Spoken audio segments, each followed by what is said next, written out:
The Galactic Federation's military academy on Nexus Prime had a reputation that could make entire star systems tremble. Not because of its impressive chrome spires that pierced the violet sky, or its training grounds that stretched across 3 continents.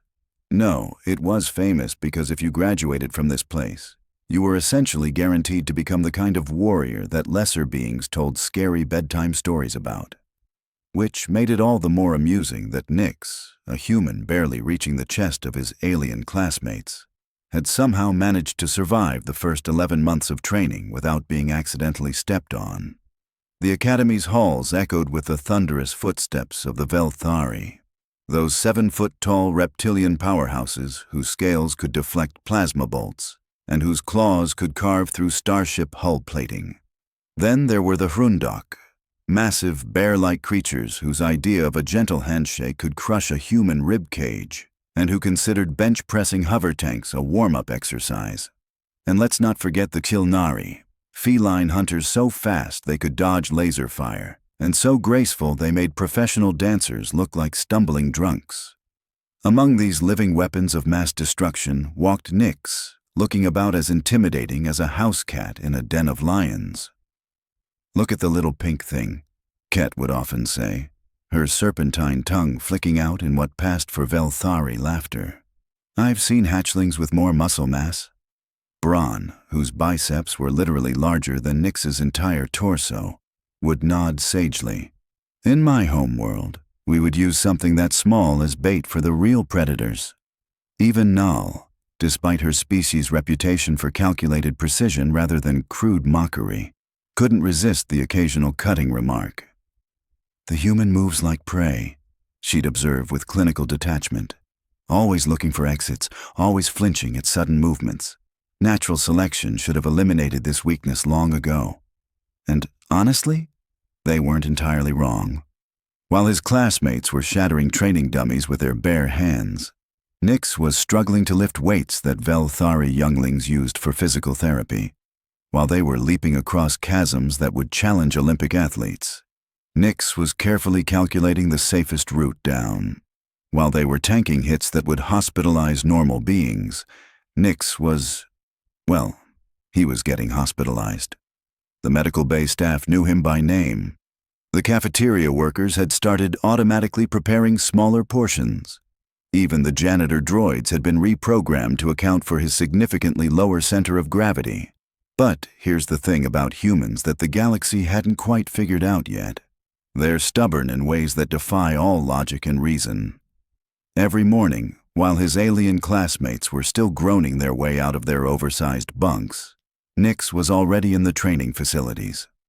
Not because he was naturally gifted or because he particularly enjoyed getting his spine rearranged by combat simulations, but because he had this peculiar human trait of refusing to quit, even when quitting was obviously the intelligent choice. He studied his classmates like a xenobiologist studying specimens. He memorized their movement patterns, their reaction times, their tells. He learned that Velthari were incredibly strong, but had blind spots in their peripheral vision.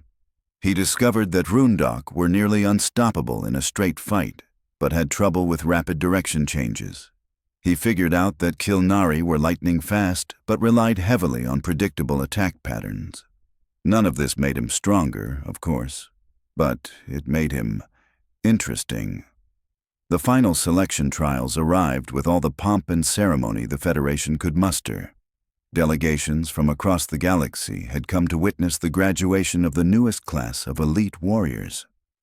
The testing arena was a marvel of engineering, a shifting maze of obstacles designed to challenge every aspect of military prowess.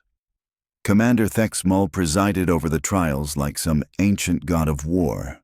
His scales bore the scars of 100 battles, and his reputation for turning raw recruits into legendary fighters was matched only by his reputation for crushing the dreams of those he deemed unworthy. "Today," his voice boomed across the arena, reaching every corner without need for amplification, "you prove whether you belong among the galaxy's greatest warriors or whether you return to whatever insignificant world spawned you." The trials were as brutal as expected. Ket moved through the obstacle course like liquid death, her serpentine grace making the most challenging sections look effortless. Bronze simply powered through barriers that were supposed to require clever solutions, turning the entire experience into an extended demolition project. Nal flowed through the course like wind through grass, so fast that observers had trouble tracking her movement. And then came Nyx's turn. The arena fell silent, not in anticipation, but in something closer to embarrassment. Everyone knew what was coming.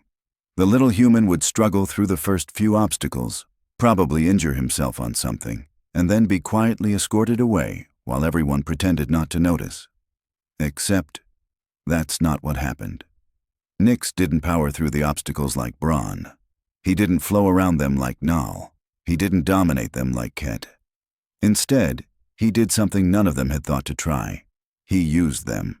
Where others saw barriers, he saw tools. Where others saw challenges, he saw opportunities.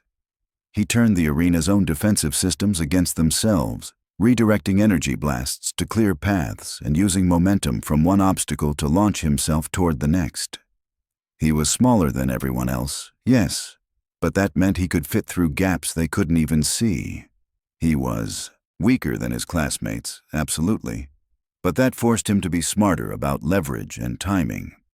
For about 15 minutes, the galaxy's most prestigious military academy watched in stunned silence as their smallest candidate dismantled their most sophisticated training system using nothing but physics, creativity, and an apparently limitless capacity for thinking outside the box. And then, just as it looked like Nyx might actually pull off the impossible, "Enough." Commander Thexmol's voice cut through the arena like a plasma blade. "This is a military academy, not a circus. We train warriors, not whatever this display was supposed to represent." The obstacles stopped moving. The energy fields flickered out. Nyx found himself standing in the center of the arena, breathing hard, with the finish line clearly visible just a few dozen meters away. "The human has demonstrated cleverness," Thexmol continued, his tone suggesting that cleverness ranked somewhere below infectious disease on his list of desirable traits. But cleverness is not strength. Creativity is not courage. And the Federation's military cannot afford to lower its standards for the sake of inclusivity. The word dripped with such contempt that several observers actually winced. "Nyx of Earth," the commander's voice echoed through the arena. "You are dismissed from this academy. Your species lacks the fundamental qualities necessary for military service. Perhaps you would be better suited to administrative work." The laughter that followed wasn't cruel exactly. It was worse than cruel. It was dismissive. The kind of laughter reserved for small children who don't understand why they can't play with the adults. Nyx stood there for a moment, sweat cooling on his skin, looking at the finish line he'd been denied the chance to cross. Then he nodded once, turned around, and walked toward the exit without a word. Nobody followed him. Nobody offered consolation or encouragement. By the time the arena doors closed behind him, the assembled dignitaries had already moved on to discussing the upcoming graduation ceremony for the real candidates, and that, everyone assumed, was the end of the story of the little human who thought he could run with the wolves. They were wrong about that too. But then again, they'd been wrong about pretty much everything else. 3 months after Nyx's dismissal, the first reports started filtering back to Federation space. Strange incidents in the Outer Rim territories. Ships going missing, pirate raids being mysteriously disrupted, entire criminal organizations vanishing overnight. The kind of chaos that usually meant someone new and dangerous had entered the galactic underworld. The Federation's intelligence networks, naturally, were far too busy tracking real threats to pay much attention to disturbances in sectors they'd already written off as lost causes, which was their second mistake. Their first, of course, had been letting Nyx walk out of that arena alive. The Outer Rim was where the galaxy kept its dirty secrets. Failed colonies, abandoned mining operations, and the kind of people who'd rather face vacuum exposure than Federation justice. It was a place where survival wasn't guaranteed, and weakness was a luxury nobody could afford. perfect training ground for someone who'd already learned that the universe didn't much care about playing fair. Nix had started small, hitching rides on cargo haulers, working dock jobs on stations where asking too many questions about someone's past was considered poor etiquette. The work was brutal, the pay was terrible, and the living conditions would have horrified Federation health inspectors. He loved every minute of it. See, while his former classmates were learning to march in formation and follow orders from superior officers, Nix was getting a very different education. He learned how to jury-rig life support systems from scrap metal, how to survive on rations that technically qualified as food, and how to sleep with one eye open in places where your bunkmate might decide your organs were worth more than your friendship. More importantly, he learned that the galaxy was full of people who'd been discarded by the Federation's neat little system. Take Zeph, for instance, another human, but one who'd been blacklisted from Federation service after asking too many uncomfortable questions about civilian casualties during the Rigel campaign. Or Moth, a Underdog pirate captain who'd been exiled from his homeworld for the crime of showing mercy to defeated enemies. Then there was Grix, a former Velthari Special Forces operator who'd been court-martialed for refusing to execute prisoners. All of them had the same story, more or less. They'd failed to fit into the Federation's rigid definition of what a proper warrior should be, so they'd been tossed aside like defective equipment. The Federation's loss, as it turned out, was about to become the galaxy's gain.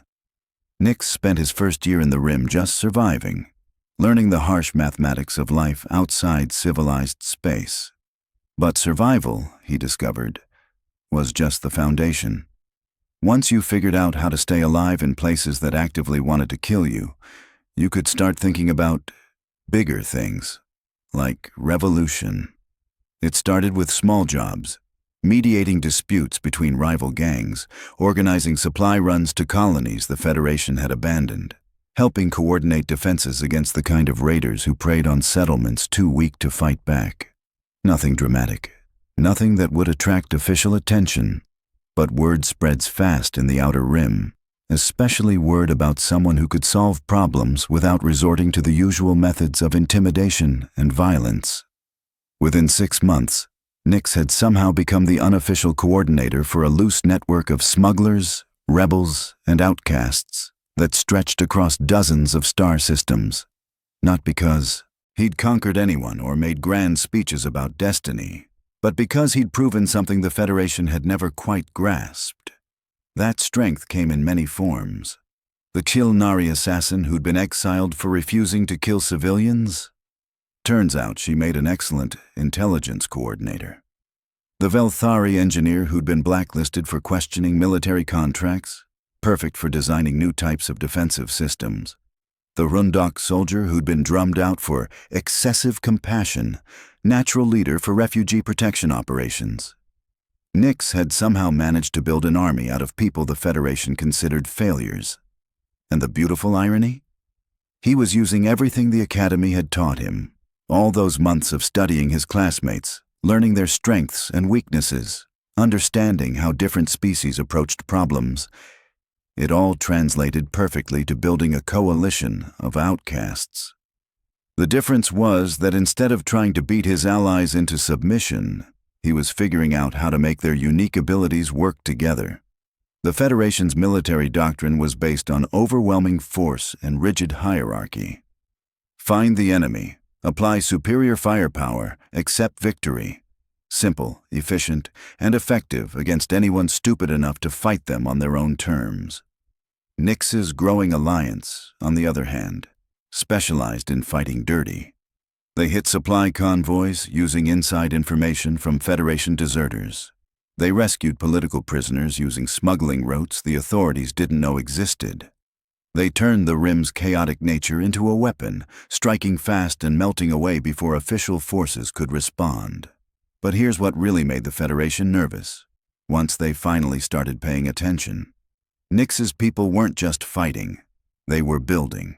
Colonies that had been abandoned to die were suddenly thriving again. Trade routes that had been written off as too dangerous were reopening.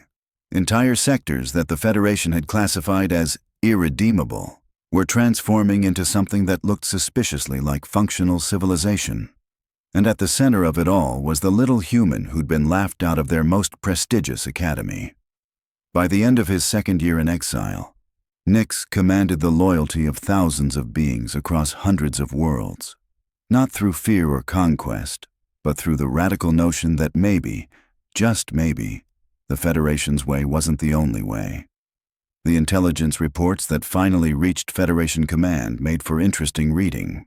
References to a mysterious human coordinator, descriptions of impossible tactical victories, stories of criminal organizations that had suddenly transformed into disciplined military units.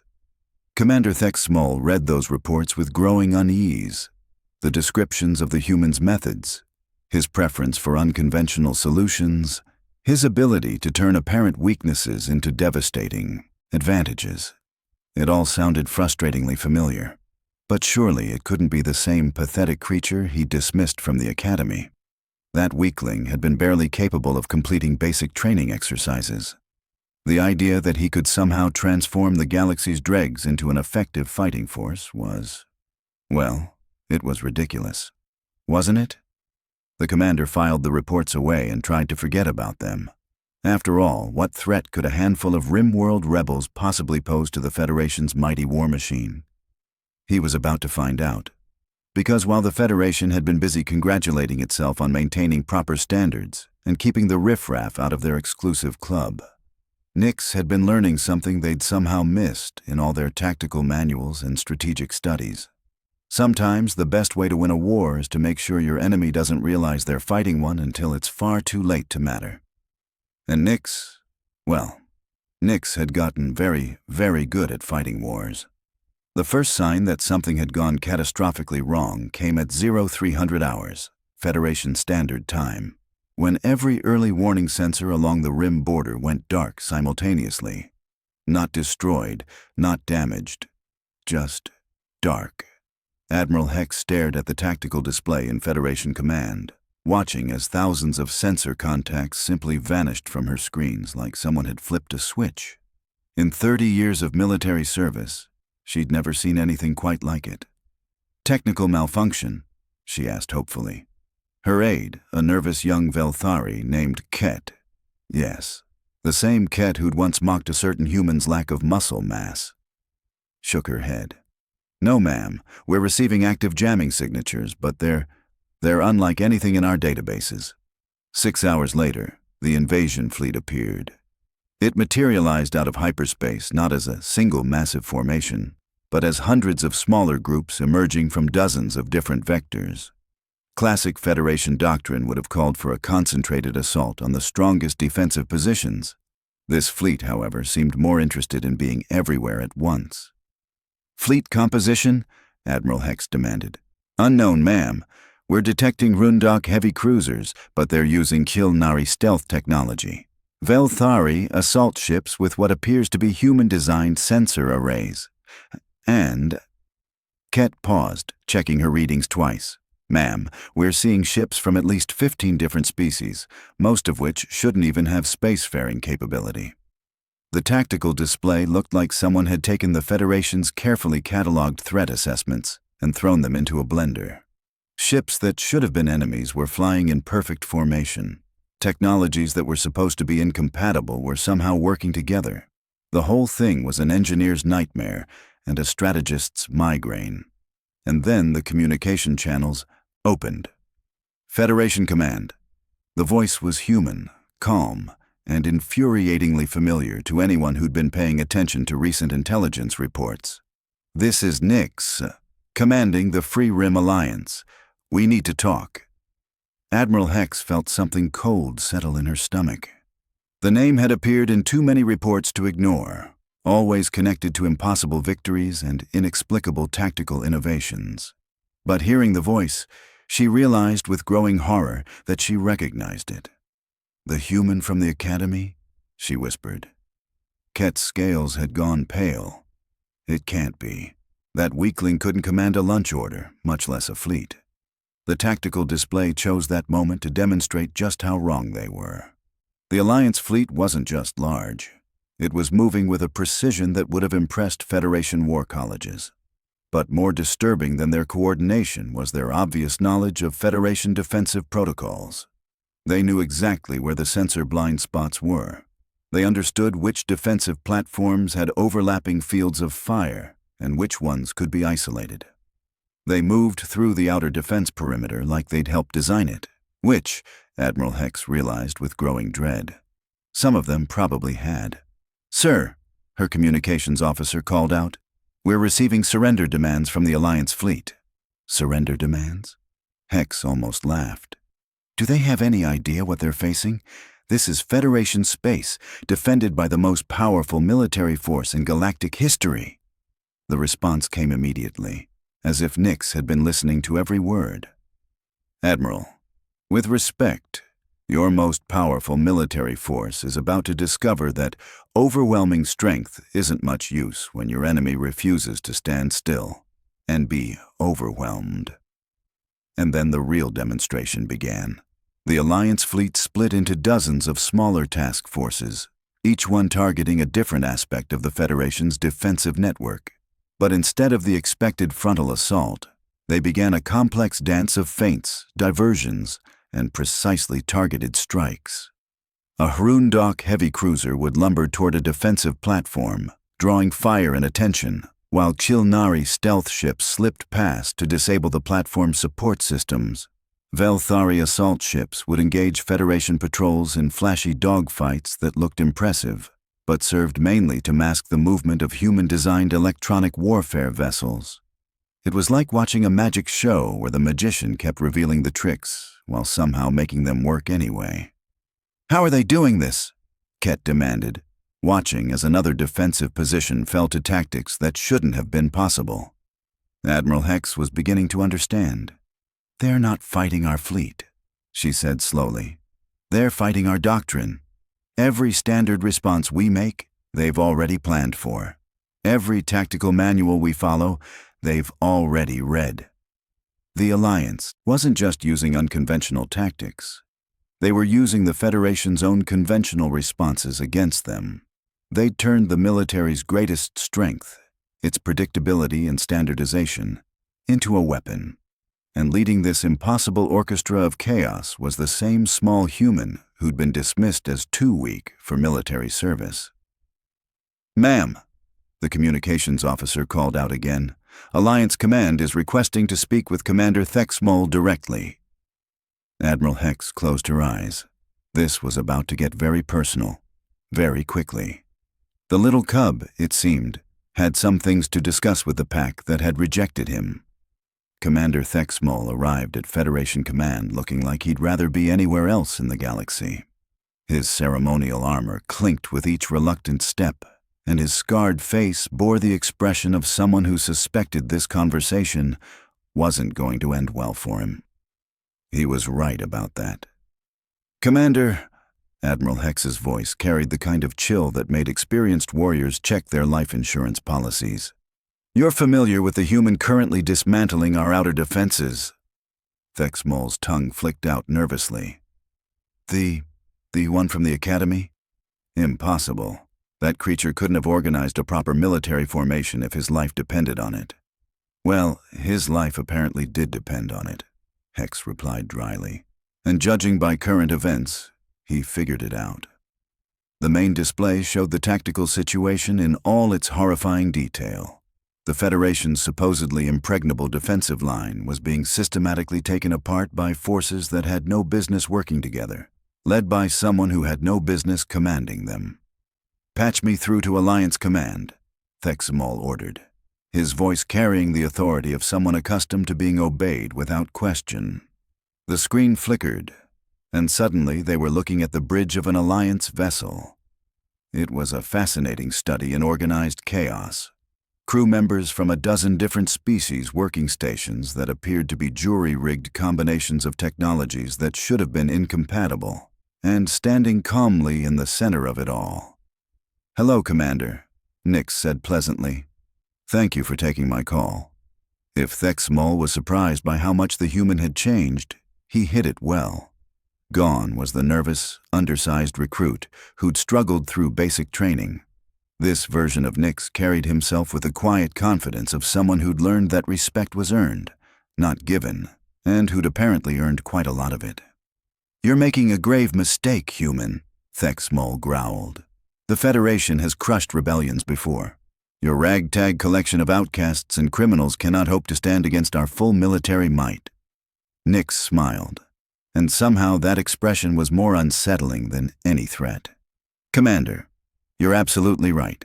In a straight fight, ship to ship, your forces would annihilate mine.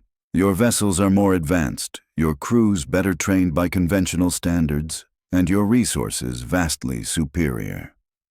Thexmol nodded, momentarily confused by this apparent admission of weakness. "Which is why," Nix continued cheerfully, "we're not going to fight you ship to ship." The tactical display updated, showing new developments across the front lines. Alliance forces were withdrawing from direct engagements, but Federation supply lines were mysteriously failing. Communication networks were experiencing technical difficulties. Entire patrol fleets were being led on wild chases through asteroid fields and nebulae. "What are you doing?" Admiral Hex demanded. "Something your military doctrine never prepared you for," Nix replied. "We're fighting a war where winning battles isn't the objective. You see, while you've been focused on building the strongest hammer in the galaxy, we've been learning how to make sure there are no nails to hit." The genius of it was starting to become clear. The Alliance wasn't trying to destroy the Federation fleet. They were trying to make it irrelevant.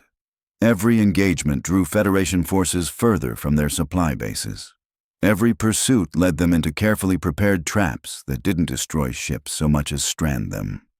"Your fuel depots are protected by the finest defensive systems money can buy," Nix explained conversationally. "But they're not protected against the maintenance crews who've been quietly sabotaging them for the past 6 months. Your communication networks are encrypted with mathematics that would take centuries to break. Unfortunately for you, the engineers who designed those encryption protocols are now working for us." Thexmol's scales had begun to pale. "Deserters, traitors, we'll hunt them down and—" "You'll what?" Nix interrupted. "Court-martial them? Execute them? Commander, these aren't deserters. These are people you threw away. People you decided weren't worthy of serving in your perfect military machine. People who discovered that maybe your definition of worthy was somewhat limited."